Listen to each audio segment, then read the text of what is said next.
Well, for more analysis on the situation in South Sudan, we can speak to Jean-Baptiste Gallopin, a political analyst and Sudanese specialist. Thank you very much for taking the time to speak to us here on France 24. We just heard President Kiir try to make reassurances the fighting will end soon, but these ethnic tensions have been bubbling under the surface for a long time, haven't they?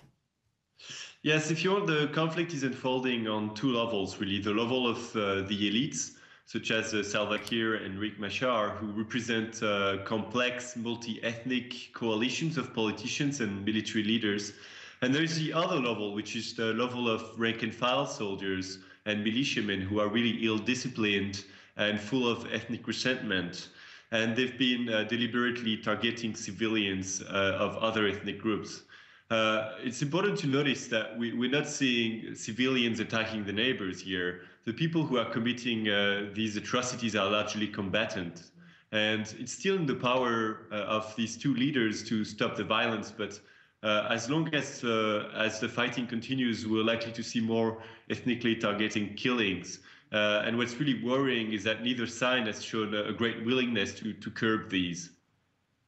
Right, well, that was going to be my next question. I mean, President Kiir is offering dialogue and appealing for peace, but is it likely to amount to anything? Well, for now, the fighting continues. These signs we've seen of negotiations are positive. This morning, Riek Machar announced that he would send a team of negotiators to Addis Ababa to negotiate with the representatives of Salva Kiir, but they haven't agreed to a ceasefire. So the military escalation continues. We've seen a ground battle around the town of Bor 2 days ago with very heavy fighting. Yesterday there was some more fighting around the town of Malakal in Upper Nile State.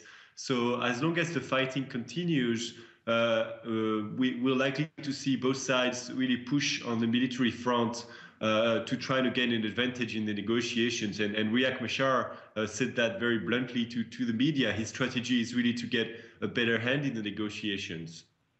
Okay, Jean-Baptiste Gallopin, thanks very much for taking the time to speak to France 24 today.